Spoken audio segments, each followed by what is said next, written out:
Mm, Assalamu alaikum, dear students. Good afternoon. Zamung chidakam lecture de nan chikam de da zamung in depth de demand हवाले सरा देखिए हमंग elasticity of demand वायु और determinants वगैरह हमंग last time value और law of demand बवायु और यो brief tausila baza chikam de kana last lecture लग revise kum जिस तासो mindset तैयार शी नैनी लेक्चर दोपहर आज का जो हमारा लेक्चर है वो डिमांड के हवाले से है जिसमें हम लॉ ऑफ डिमांड को पढ़ेंगे, डिटरमिनेंट्स को पढ़ेंगे और डिटरमिनेंट्स ऑफ डिमांड हम ऑलरेडी लास्ट लेक्चर में पढ़ भी चुके हैं,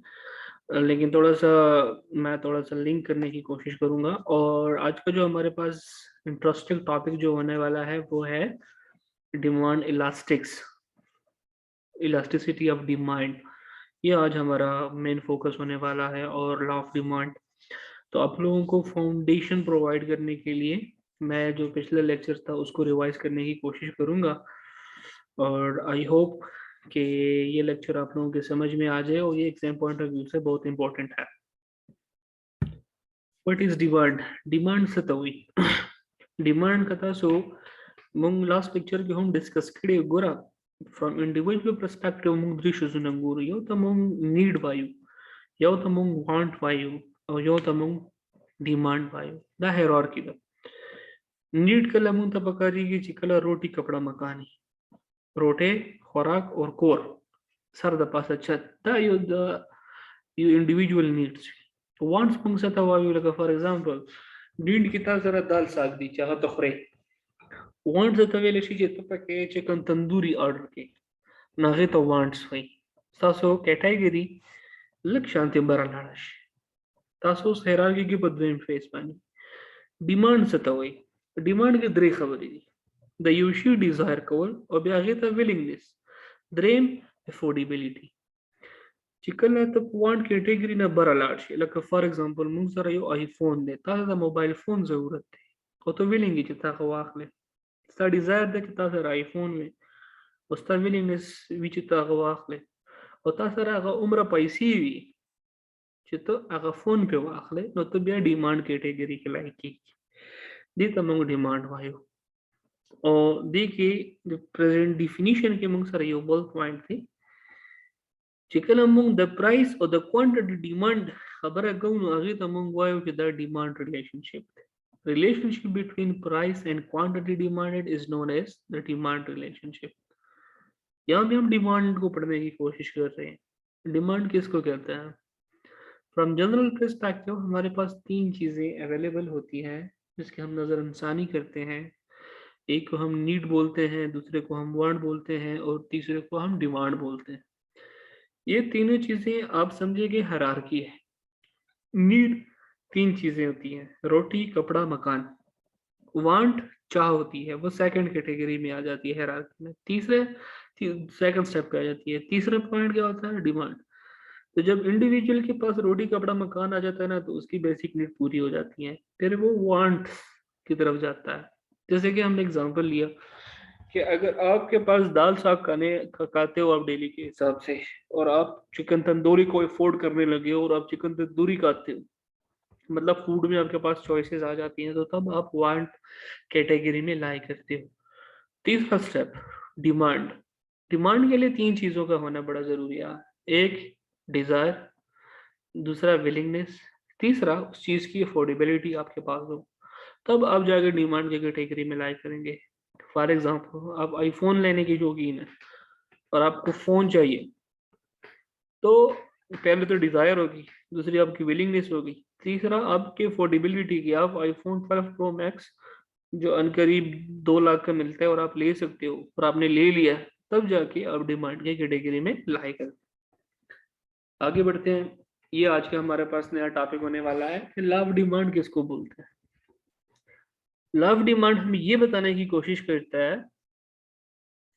ये सिचुएशन दिखाने की कोशिश करता है कि जब आपके पास प्राइस बढ़ती है किसी चीज की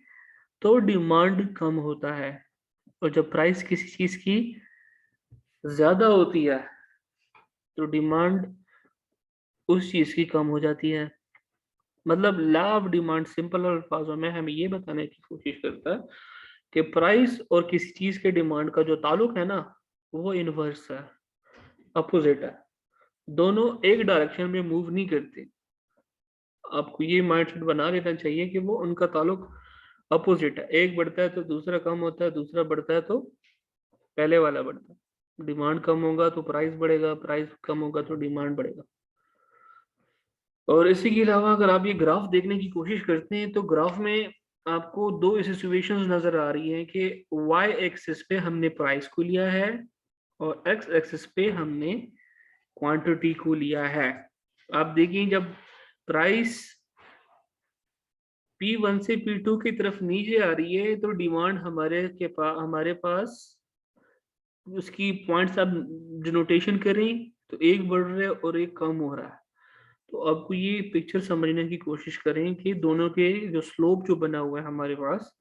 वो हमारे पास इनवर्स की शक्ल में है। एक बढ़ रहा है तो दूसरा कम हो रहा है, दूसरा बढ़ रहा है तो पहला कम हो रहा है।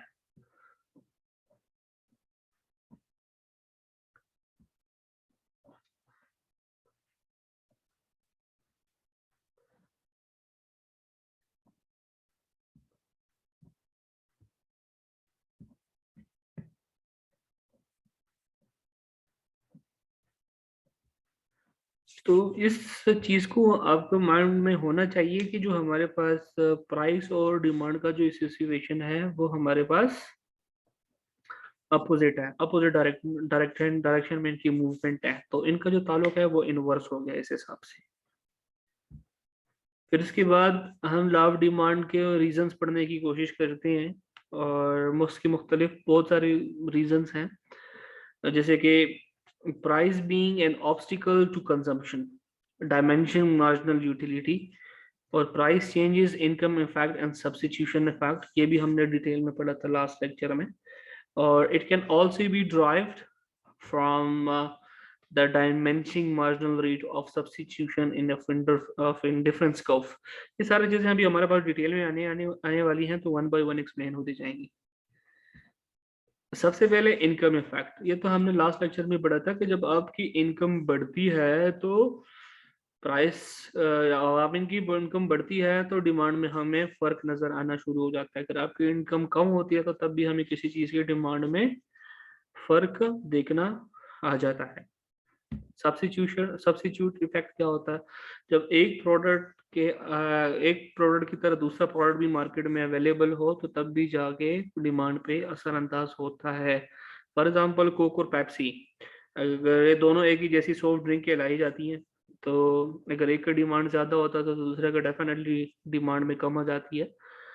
डिमांड में उतराव चढ़ाव ज्यादा आ जाता है। तो अगर इसमें से कोई एक प्राइस बढ़ाने की कोशिश करता है तो डेफिनेटली उसकी डिमांड कम हो जाएगी, लोग सब्स्टिट्यूट की तरफ स्विच हो जाएंगे तो उसका डिमांड ज्यादा हो जाएगा। तो फ्रॉम कंपैरेटिव पर्सपेक्टिव जो सब्स्टिट्यूट, जो क्लोज सब्स्टिट्यूट्स होती हैं तो उनको काफी प्रॉब्लम्स होती हैं अगर वो प्राइसेस को बढ़ाते हैं। और इसके अलावा हमारे पास जो अदर डिटर्मिनेंट्स हैं वो टेस्ट में भी है, वो इनकम में भी है। हमने काफ़ी सारे एग्जांपल लास्ट लेक्चर में देखे थे, तो आई होप आप लोगों की जो फाउंडेशन है वो बन गई होगी और कोई मसला नहीं होगा। ये भी आज का जो हमारा जो इंटरेस्टिंग टॉपिक होने वाला है वो है इलास्टिसिटी ऑफ डिमांड। यहाँ पे आपकी बेस लाइन जो मैंने बनाने की कोशिश की वो आप लोगों के माइंड में होना चाहिए कि हमारे जितने भी डिस्कशन आगे होने वाली हैं हम प्राइस इलास्टिसिटी ऑफ डिमांड को पढ़ने की कोशिश करेंगे। और आई होप कि आप लोगों को कोई कंफ्यूजन नहीं होगी, और आप लोगों के माइंड में ये चीज़ होनी चाहिए कि जब एक बढ़ेगा दूसरा कम होगा, और मुख्तलिफ पहलू समझने की कोशिश करेंगे फ्रॉम मैनेजरियल पर्सपेक्टिव। क्योंकि हम ये मैनेजरियल इकोनॉमिक्स पढ़ रहे हैं तो आप लोग अपना विजन ब्रॉड रखिएगा, और बीइंग अ मैनेजर इन सारे सरकमस्टांसेस को, ये जितने भी टॉपिक्स हम आगे पढ़ने वाले हैं उसको इसको समझने की कोशिश कीजिएगा। तो सबसे पहले हम प्राइस इलास्टिसिटी को पढ़ते हैं, और प्राइस इलास्टिसिटी को आज फर्दर क्लासिफाइड भी करेंगे। आप लोगों को कोई कुछ सिचुएशंस हैं वो याद रखनी चाहिए। जब इलास्टिसिटी ऑफ डिमांड हमारे पास बढ़ेगी, ग्रेटर देन 1 होगी, तो आप समझिएगा कि मार्केट की सिचुएशन वो इलास्टिक है। अगर वो लेस देन 1 आती है तो आप समझिएगा कि ये अनइलास्टिक है।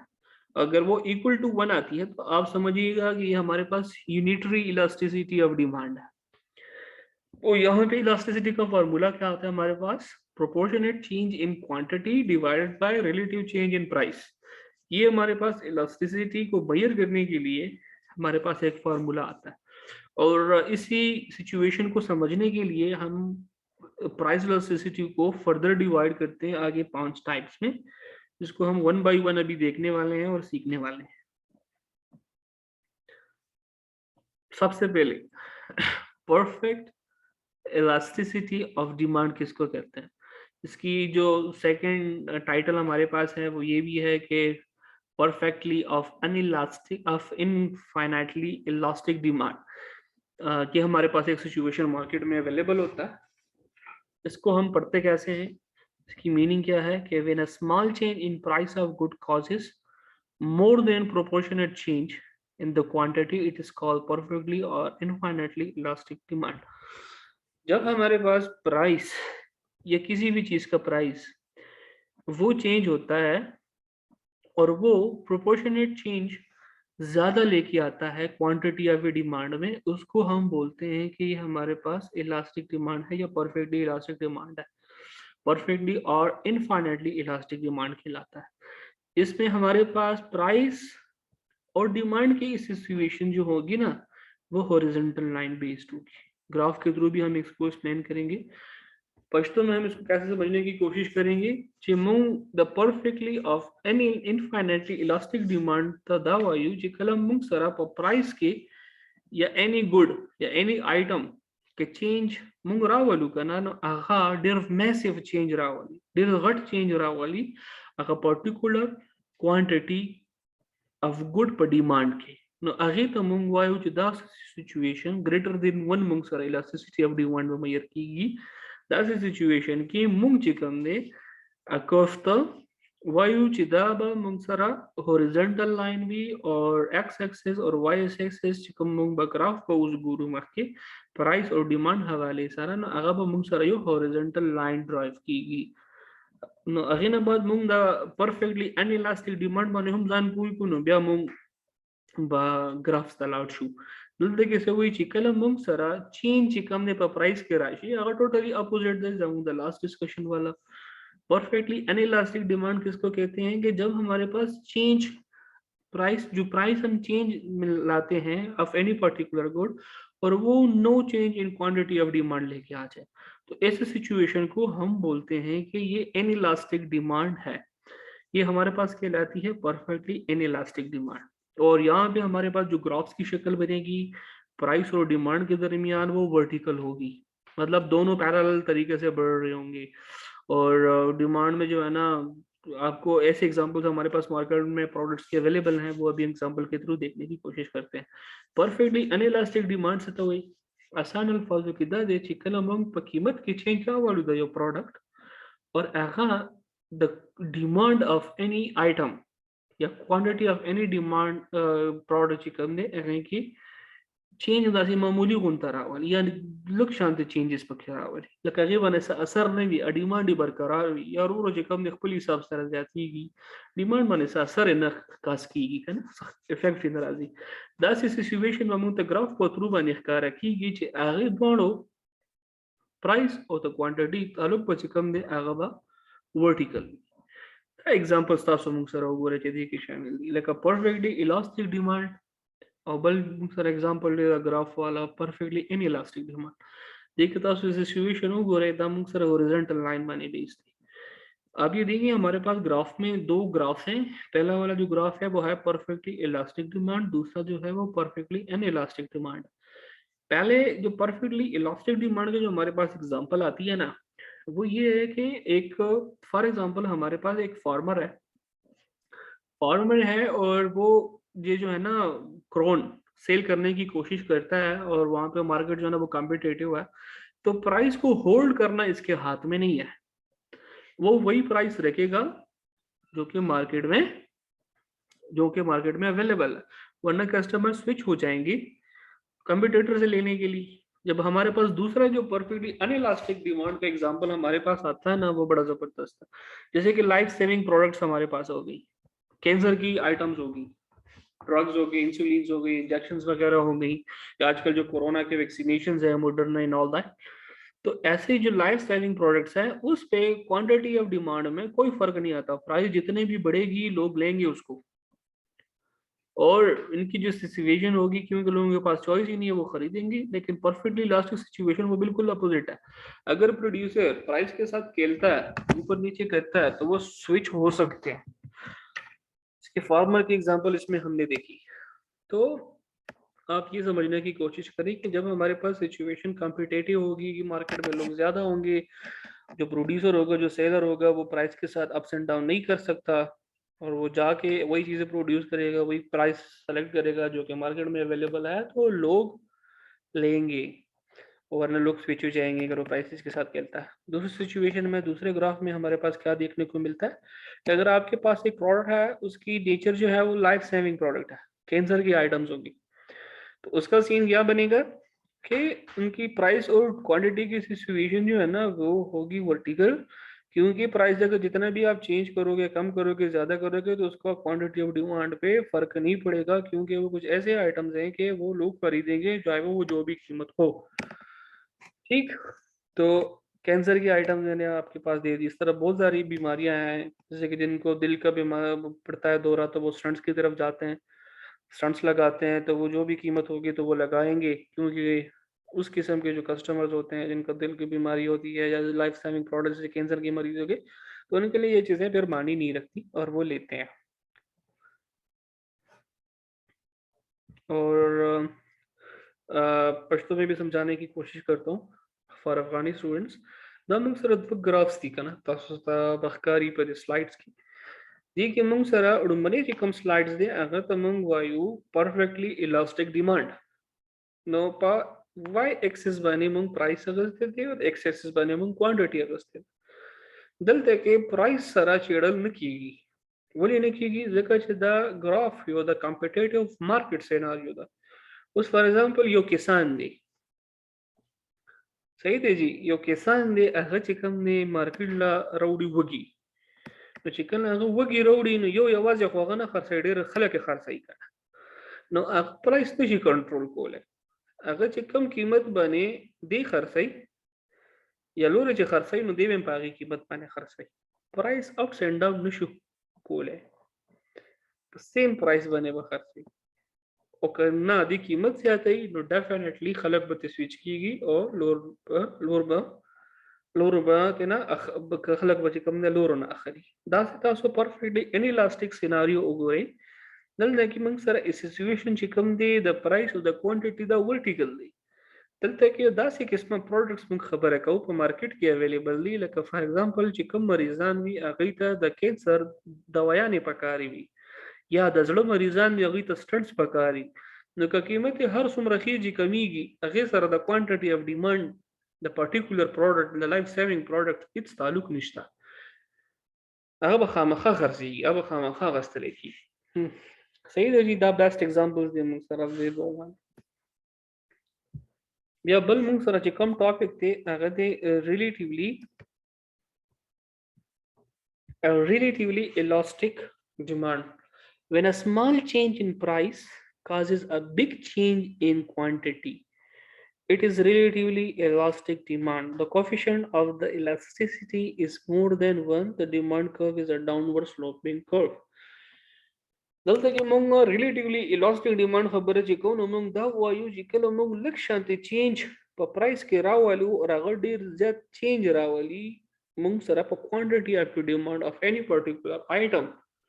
तो अगी तो मंग वायु जिदा मंग सरा relatively elastic demand दे दास मंग सरा द रिलेटिवली inelastic चिकम दे अगदा दे अपोजिट थे चुकम मंग लार्जर चेंज रावलू पर प्राइस के और अगर कास की smaller change in quantity of a demand अगे तमंग वायुजिदा रिलेटिवली inelastic ऑफ डिमांड दे और ददी कर्व हम सरा नॉर्मली चिकम दे स्टिपर टाइप में हमें यहाँ पे जो डिस्कस करने वाले हैं वो ये हम डिस्कस कर रहे हैं कि रिलेटिवली इलास्टिक डिमांड जो हमारे पास है उसका सिनेरियो हमारे पास ये होता है कि जब हम प्राइस में थोड़ा सा चेंज लेके आते हैं और वो बहुत बड़ा चेंज कॉज कर ले क्वांटिटी ऑफ ए डिमांड में, तो इसको हम बोलते हैं कि ये हमारे पास जो सिनारियो बनता है, इसको हम कहते हैं कि ये रिलेटिवली इलास्टिक डिमांड है। और इसके बरक्स अगर हम देखें relatively in elastic of demand, तो उसका सिनारियो ये बनता है कि आप प्राइस बहुत ज़्यादा बढ़ा लेते हो और जो आपके पास क्वांटिटी ऑफ डिमांड होती है वो बहुत ज़्यादा कम हो जाती है। तो ये बिल्कुल अपोजिट है अपने पहले वाले डिफिनीशन के। तो ये हमारे पास दो सिचुएशंस बढ़ती हैं। यहाँ में हम एग्जांपल देखने की कोशिश करते हैं, जैसे कि फॉर एग्जांपल अगर आपकी सैलरी 25% बढ़ती है, या फॉर एग्जांपल किसी चीज़ की प्राइस 25% बढ़ती है और आप उसी हिसाब से अपने प्राइस को या अपनी कंजम्पशन ऑफ आइटम है उसको बढ़ा देते हो, तो इसको हम बोलते हैं कि ये हमारे पास जो सिनारियो बना है वो है रिलेटिवली इलास्टिक। बेस्ट एग्जांपल आप यहाँ पे दे सकते हो कि किसी चीज़ का प्राइस 25% बढ़े और उसका डिमांड भी 25% बढ़े, तो इसको हम कहते हैं कि ये हमारे पास रिलेटिवली इलास्टिक डिमांड है। और इसके अपोजिट अगर आप देखेंगे तो इन इलास्टिक वाला सीन में कोई ऐसा आइटम जिसका प्राइस जो है वो 10% बढ़ता है और उसके डिमांड में जो है ना, आप समझिए कि 8% ज़्यादा भी आती है, मतलब 10% के हिसाब से नहीं आ रही, उसके कम या ज़्यादा नहीं आ रही, तो इसको हम कहते हैं कि ये रिलेटिवली इन इलास्टिक डिमांड है। और अगर एग्जैक्टली सेम ही आ जाए, 10% उसकी प्राइस बढ़ी है और 10% ही उसके साथ आ जाए, तो ये हमारे जो लास्ट स्लाइड है वो उसी के बेस के ऊपर है कि उसको हम कहते हैं कि ये यूनिट इलास्टिसिटी ऑफ डिमांड है, या उसको हम बोलते हैं कि ये यूनिटरी इलास्टिसिटी ऑफ डिमांड है। इस पहलू को मैं दोबारा से समझाने की कोशिश करूंगा कि जब हमारे पास रिलेटिवली इलास्टिसिटी ऑफ डिमांड की हम बात करते हैं, तो क्या सीन बनता है हमारे पास कि हम छोटा सा प्राइस में चेंज लेके आते हैं और ज़्यादा बिग क्वांटिटी में हमारे पास चेंज आ जाए, तो उसको हम बोलते हैं कि ये हमारे पास है रिलेटिवली इलास्टिक डिमांड। जब हम प्राइस को बहुत ज़्यादा चेंज कर लें और थोड़ा सा चेंज आ जाए क्वांटिटी ऑफ डिमांड में, इसको हम बोलते हैं कि रिलेटिवली इन इलास्टिक डिमांड। और जब हम प्राइस को चेंज कर लें और वो एग्जैक्टली उतना ही चेंज लेके आ जाए जितने परसेंट हमने प्राइस में चेंज लेके आए हैं, तो उसको हम बोलते हैं कि यूनिटरी इलास्टिसिटी ऑफ डिमांड। आसान अल्फाजों के यूजुअल बता सकते बिया पोई कम चिकला मंग दा खबर कऊ च दा रिलेटिवली इलास्टिसिटी डिमांड सतावई नो मंग दा वायु चिकला मंग प कीमत के लक्ष्यांत चेंज रावलु दा यो आइटम और अगर देर ज्यादा चेंज राशि पर क्वांटिटी ऑफ ए डिमांड के न अगे तमंग वायु जदा मंग सरा रिलेटिवली इलास्टिक डिमांड बिया मंग बला खबर दा कऊ च दा रिलेटिवली इन इलास्टिक डिमांड सतावई अगर मंग ने तवायु चिकला मंग देर गट लका मंग युशी प्राइस देर ज्यादा को हो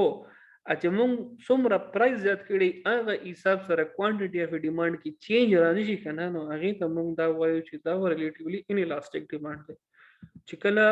फॉर एग्जांपल मूंग